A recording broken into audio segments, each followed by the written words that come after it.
friends, it's Jennifer from Live, Laugh, Love to Read. Today I'm going to be doing a thrift store book haul. My small town that I live in, we have about 4 local thrift stores and we have a Goodwill. 2 of the thrift stores I don't go to because they're kind of icky, and then the other ones I go to quite a bit, and the other one I go to all the time because it's a really good one. So let's just get started. First of all, I got this shirt there for $1.50. It's starting to get chilly here in Oklahoma, so I have lost weight, so I need to buy long sleeve shirts that fit. Even though I don't like long sleeve shirts, I have decided that this year I'm going to try wearing a vest with long sleeves and see if I can go without a coat, because I hate wearing a coat. Anyway, let's just get started. So the first book I picked up was Life Sentences by Laura Lippman. And I paid $1 for this one. You can see it on the side, kinda. And this, I've never read anything by Laura Lippman, so let's see. Author Cassandra Follows has achieved remarkable success by bearing her life on the page. Her 2 widely popular memoirs continue to sell briskly, acclaimed for their brutal candor about friends, family, lovers, and herself.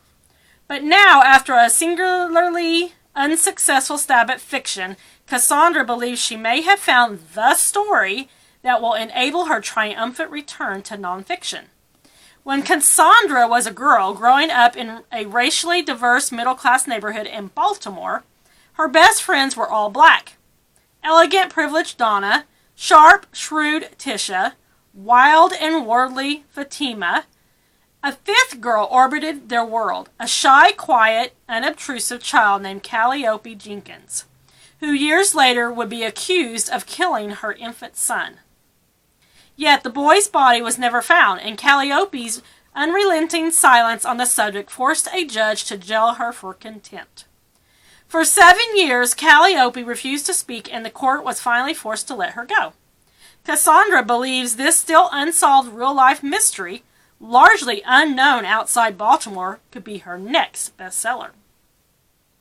But her homecoming and latest journey into the past will not be welcomed by everyone, especially by her former friends who are unimpressed with Cassandra's success and are insistent on their own version of their shared history. I hope that sounded kind of good. Yeah. And then I got I See You Everywhere by Julia Glass. And it was $1.50. I've read Julia Glass before. That's why I picked it up, plus the really pretty cover. I collect books for their covers. What can I say? Let's see. Louisa Jardine is the older one. The conscientious student, precise and careful. The one who yearns for a good marriage, an artistic career, and a family. Clem, the youngest sister, is the rebel, uncontainable, committed to her work, but not to the men who fall for her daring nature. So this is about 2 sisters, Louisa and Clem. Louisa resents the fact that the charismatic Clem has always been the favorite. Yet, as Clem puts it, on the other side of the fence, mine, every expectation you fulfill puts you one step higher and closer to that Grand Canyon rim from which you could one day rule the world, or plummet in very grand style. In this vivid, heart-rending story of what we can and cannot do for those we love, the sisters grow closer as they move farther apart. Louisa settles in New York while Clem, a wildlife biologist, moves restlessly about until she lands in the Rocky Mountains. Their complex bond, Louisa observes, is like a double helix, 2 souls coiling around a common axis, joined yet never touching. I don't know. It kind of sounds good. I don't know. Then I got Judy Blume, In the Unlikely Event. And I paid 50 cents for this one.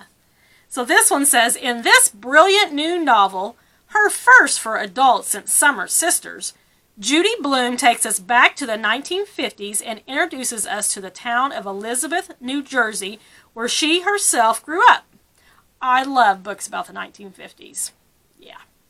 Here she imagines and weaves together a vivid portrait of 3 generations of families, friends, and strangers whose lives are profoundly changed during one winter. At the center of an extraordinary cast of characters are 15-year-old Mary Ammerman and her spirited single mother, Rusty.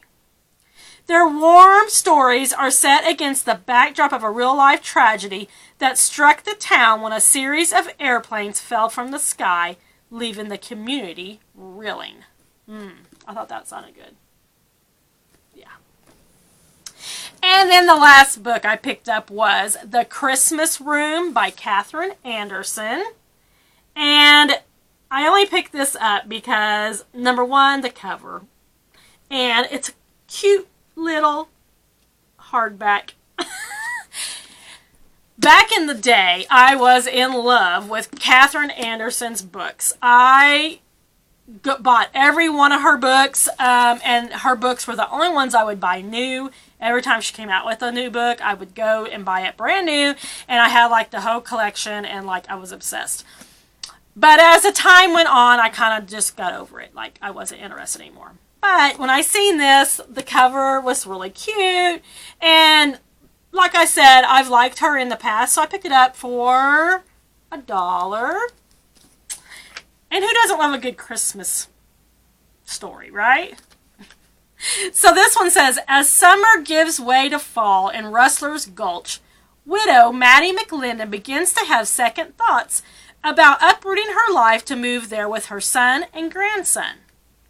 Contractors have yet to break ground on their new house, leaving them, along with 4 horses, 3 dogs, and 6 cats, to live in a makeshift camp of trailers, tents, and sheds, while a brutal Montana winter looms on the horizon. Millionaire rancher Sam Conacher doesn't take kindly to his foolish new neighbors. But then again, he hasn't taken kindly to anyone since his wife died 6 years ago. He's content to wallow in his grief alone while keeping a tight rein on his 26-year-old daughter. But now Sam's daughter has gone and fallen in love with Maddie's no-good son. Though drawn together by their love-struck kids, Maddie and Sam will never see eye to eye on anything, until a near tragedy gives them a true glimpse into each other's souls. And as the first snowflakes begin to fall, they'll discover the secrets and slip-ups that have brought each of them to this point in their lives, to when an open heart is the biggest gift of all. So that just kind of sounds kind of sweet, you know, little bit of romance, maybe 2 romances, the son and the daughter who are 26, and then the mom and the dad, you know. Yeah, just something sweet, which I need in between the thrillers and the mysteries and the murder and all of that I read in books, you know. Sometimes I just need something sweet in between. So, that's all I have for today. And if you like this video, give me a like and a subscribe. And don't forget to check back because I have more book videos coming up soon. Thanks, friends. I'll see you next time.